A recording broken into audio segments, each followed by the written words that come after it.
Muhterem Müslümanlar, Müslümanların yolu sırat-ı müstakim. Sırat-ı müstakim cennetin yolu. Sırat-ı müstakim Hz. Muhammed Aleyhisselatu Vesselam'ın bütün enbiyadan sonra çiğnediği büyük şehra. Sırat-ı müstakimle matluba maksuda ulaşılır.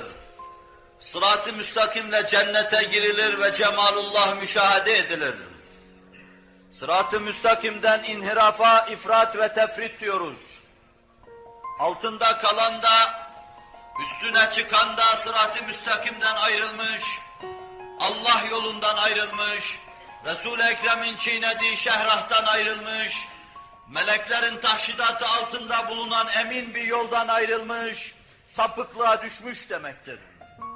Ehemmiyeti o kadar büyüktür ki, Allah Celle Celaluhu günde kıldığımız namazların her rekatında sırat-ı müstakimi dilemeyi bir vecibe, bir sünnet olarak bize tahmil buyurmuşlar, teklif buyurmuşlardır.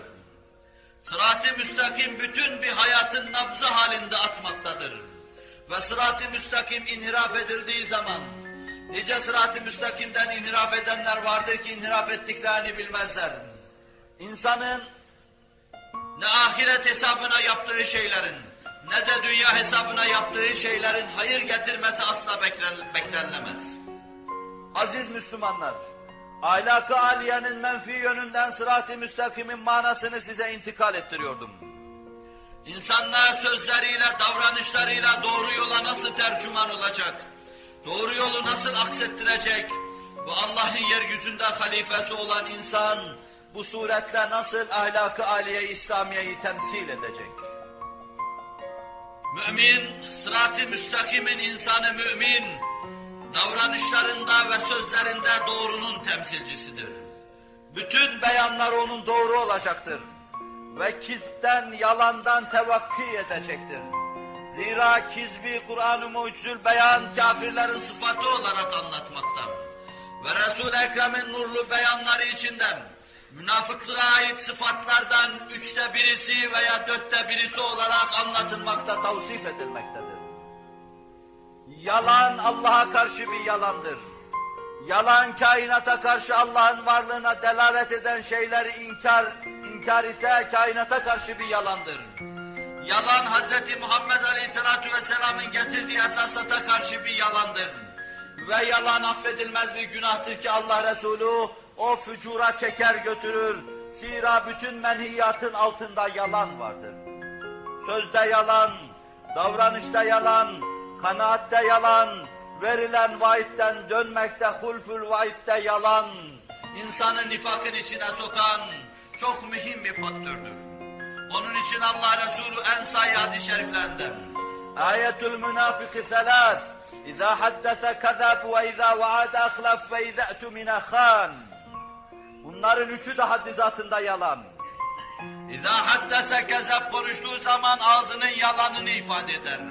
Ağzıyla yalan söyler. Ağzıyla hilaf-ı vaki beyanda bulunur.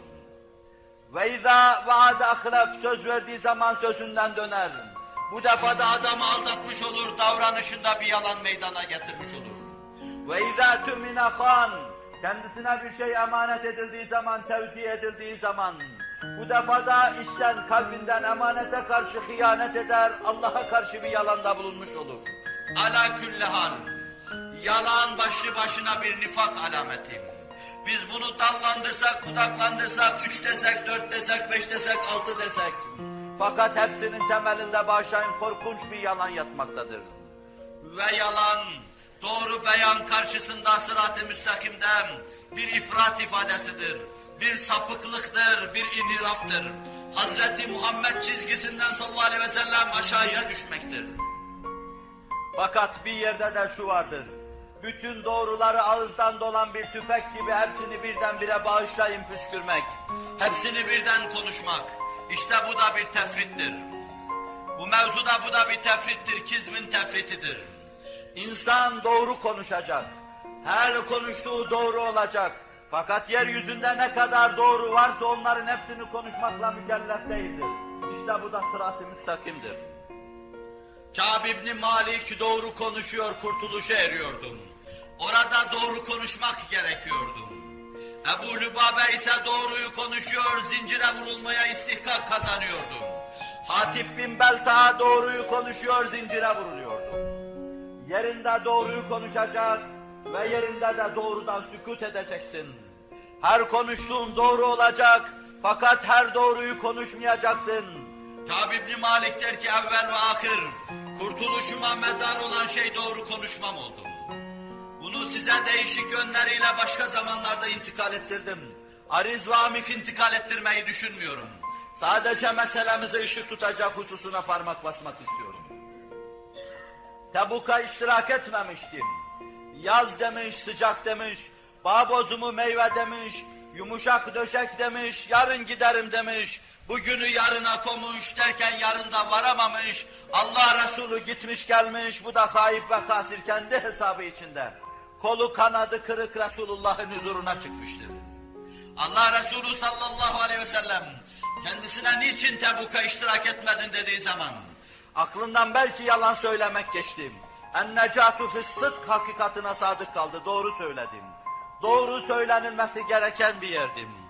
Doğruluğu Allah nigahbandım. Ve Resul-i Ekrem'de o doğruyu söyleyen simanın doğru söylediğine aşina bulunuyordum. Doğruluk onu kurtaracaktım. Hiçbir mazeretim yoktu ya Resulallah. Bugün dedim, yarın dedim.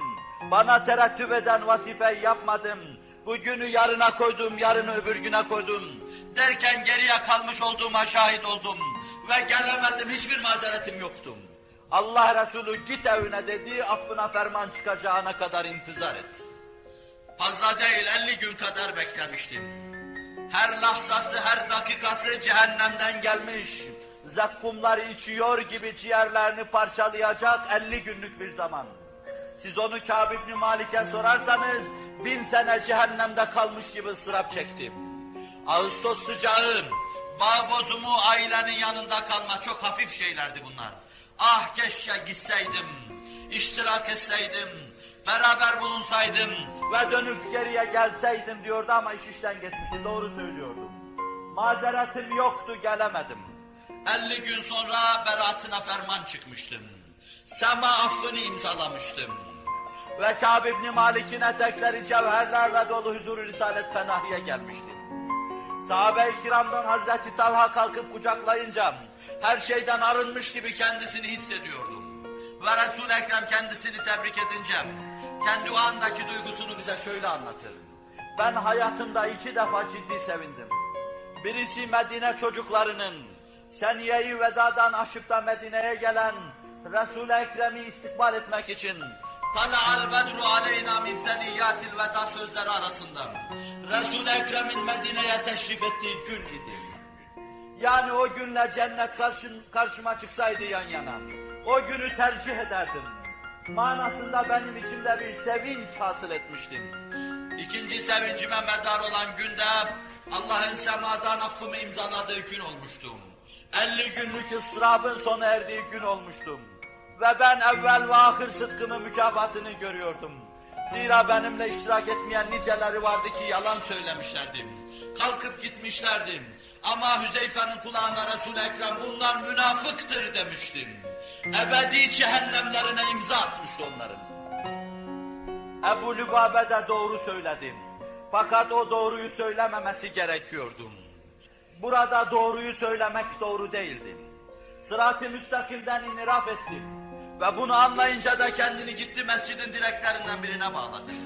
Dediler ya Resulallah Ebu Lübabe mescid direğine kendini bağlamış. Buyurdular ki kabahat ettim. Eğer gelseydi belki Allah affedecekti onu. Ama kendini direğe bağladığı için Allah'ın affedeceği güne kadar beklemesi lazım. Bir doğru insanın beraatının fermanı oluyor. Başka bir doğru da insanı mescitte direğe bağlıyor. Resul-i Ekrem Mekke-i Mükerreme'nin fethine hazırlanıyordu. Fethe hazırlanırken bütün taktiğini, harp stratejisini gizli tutardı.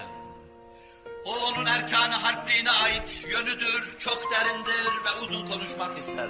Mevzumla alakalı yönünü anlatacağım. Sahabi der ki Resul-i Ekrem bir sefere çıkarken daima hedefini gizli tutardı. Saklardı, ne tarafa gideceği belli olmazdı. Mekke'nin fethine giderken de öyle gidiyordu.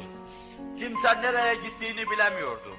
Belki Cirane istikametinde gidiyordum. Taif'e çıkmış gibi gidiyordum. Birdenbire Mekke'ye bir konak mesafe kalınca, Mekkeli onun yakacağı ateşi göreceği mevziye gelince ateşlerini yaktı ve orada konakladım. Ama onun bu stratejisine vakıf olan Hatip bin Belta'a, Bedir ashabından, ismini okurken teberrüken okuyor ve isminin ziyaneti altına giriyor, ellerimizi onun altında Rabbimize açıyor ve dua ediyoruz. Büyük bir sahabiydi. Hatip bin Belta'a Resul-i Ekrem'in Mekke-i Mükerreme'yi fethi hareketini Mekkelilere haber vermiştim. Doğruyu söylemiştim.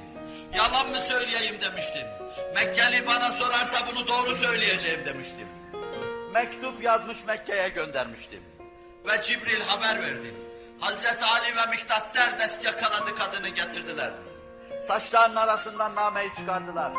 Namenin altında Hatip bin Belta'nın imzası vardı. Hazreti Muhammed sallallahu aleyhi ve sellem şu tarihte Medine'den hareket ettim. Şu kadar gün sonra Mekke-i Mükerreme'ye gelecektir diyordum. Ona göre haberiniz olsun diyordum. Namenin okunduğunu gören Hazreti Ömer kılıcını çıkardı. Dani adrib be'unuki ya Resulallah.